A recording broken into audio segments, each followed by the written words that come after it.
You know that woman who says yes to everything? The one who volunteers for one more project, agrees to help move furniture on her only day off, shows up to events she doesn't want to attend? Yeah, she's not being nice. She's being held hostage by guilt. If you've ever said yes when everything inside you was screaming no, if you've ever helped someone and felt resentful the entire time, if you've ever canceled your own plans to accommodate someone else's last-minute request, welcome. You're about to understand why you do this, and more importantly, why it's so hard to stop. Here's the thing.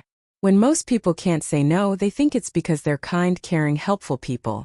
And maybe that's part of it. But there's something darker happening underneath. You're not saying yes because you want to. You're saying yes because saying no feels dangerous. Not physically dangerous. Emotionally dangerous. Let's talk about what's really going on. When you were younger, you learned something without anyone teaching it directly. You learned that your value comes from being useful, from making other people happy, from not being a burden. Maybe you had a parent who praised you most when you helped. Or maybe you had a parent who withdrew love when you disappointed them. Either way, you connected the dots early. Being needed equals being loved. Saying no equals being rejected. And that belief? It's still running your life. Psychologists call this conditional worth. Your sense of value isn't internal. It's based on what you do for others. And that means you can never stop doing. Because if you stop, what are you worth? But here's what makes this even more complicated for women. Society doesn't just encourage this pattern. It demands it. Good women are selfless. Good women are accommodating. Good women don't make things difficult. Good women put everyone else first. And if you dare to prioritize yourself, you're selfish, difficult, cold, a bad friend, a bad daughter, a bad partner. So you say yes, not because you're generous, because the alternative feels like social death. Now let's be honest about what your life actually looks like. Someone asks you for a favor, a small one. Can you pick something up? Can you cover their shift?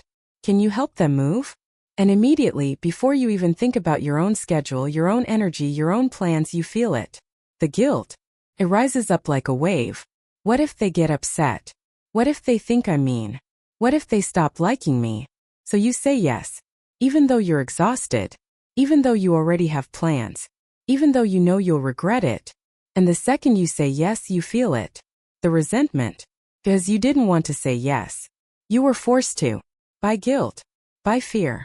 By the belief that your needs don't matter as much as theirs. But you can't show that resentment. So you smile. You say, of course, no problem. You perform enthusiasm while dying inside. And here's the worst part. They believe you. They think you genuinely wanted to help. So they ask again. And again. And again. Because you've trained them that you're always available. Always willing. Always there. And now you're trapped. Let me describe some patterns you're probably living right now. You over-explain your numbers. The rare times you do say no, you can't just say it. You need a reason. A good reason. An airtight reason that proves you're not just being selfish. I can't, I have a doctor's appointment.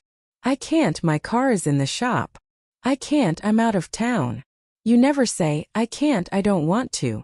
Because that's not acceptable. Your wants aren't reason enough. You apologize for things that aren't your fault. Someone asks you to do something at the last minute and you can't? You apologize. Someone is upset that you set a boundary? You apologize. You exist in a constant state of sorry. You say yes and then hope something comes up so you can cancel. You agree to plans and then secretly pray for an emergency. A legitimate excuse. Something that lets you out without being the bad guy. And when nothing comes up, you show up anyway. Exhausted. Resentful. Wishing you were anywhere else. You feel guilty for resting.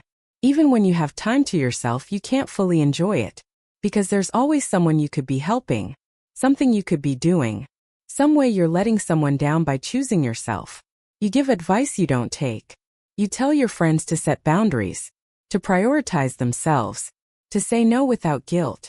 And then you turn around and say yes to everything because you can't follow your own advice. But there's more going on here. Something most people don't realize. Saying yes all the time isn't just about pleasing others. It's also about control. When you're always the helper, the giver, the one who shows up, you're never the one who needs help. You're never vulnerable. You're never in the position of asking and being rejected. You'd rather be exhausted than exposed, because asking for help feels scarier than giving it. Being needed feels safer than needing. So you keep saying yes, not just because you're kind, but because it keeps you in control of the relationship. You're the strong one, the reliable one, the one who doesn't need anything. And that feels safer than admitting you're human. Now let's talk about what happens when you live like this for years. Your relationships become transactional. People don't spend time with you because they enjoy you. They spend time with you because you're useful. And deep down you know this. But you can't stop. Because if you're not useful, what's left? You attract takers. The people who naturally gravitate toward you are the ones who need something, not the ones who give back. Because givers attract takers like magnets. And you've been advertising yourself as endlessly available. You lose yourself completely. You've said yes so many times to other people's needs that you don't even know what you want anymore.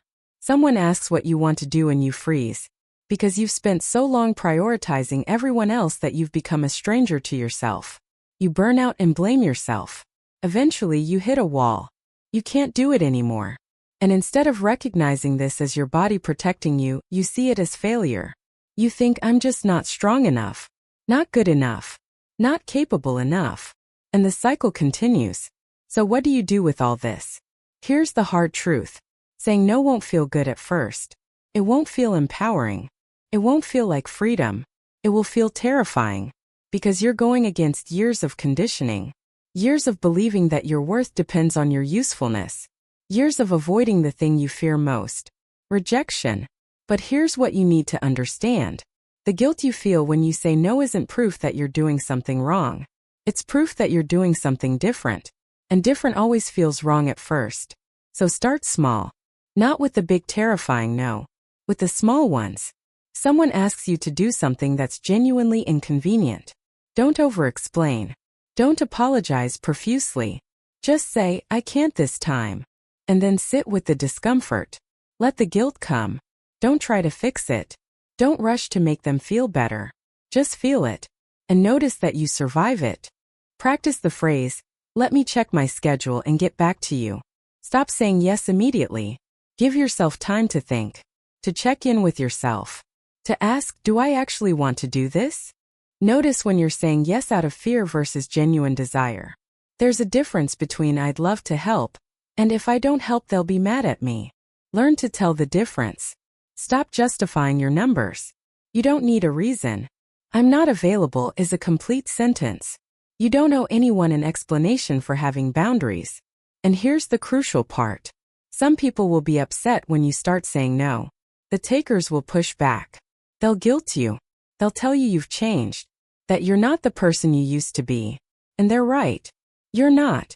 You're becoming someone who values herself. And people who benefited from you not valuing yourself will see that as a problem. Let them. Because here's what nobody tells you about learning to say no. The people who truly care about you will respect your boundaries. They might be surprised at first. But they'll adjust. Because they don't just value what you do for them. They value you.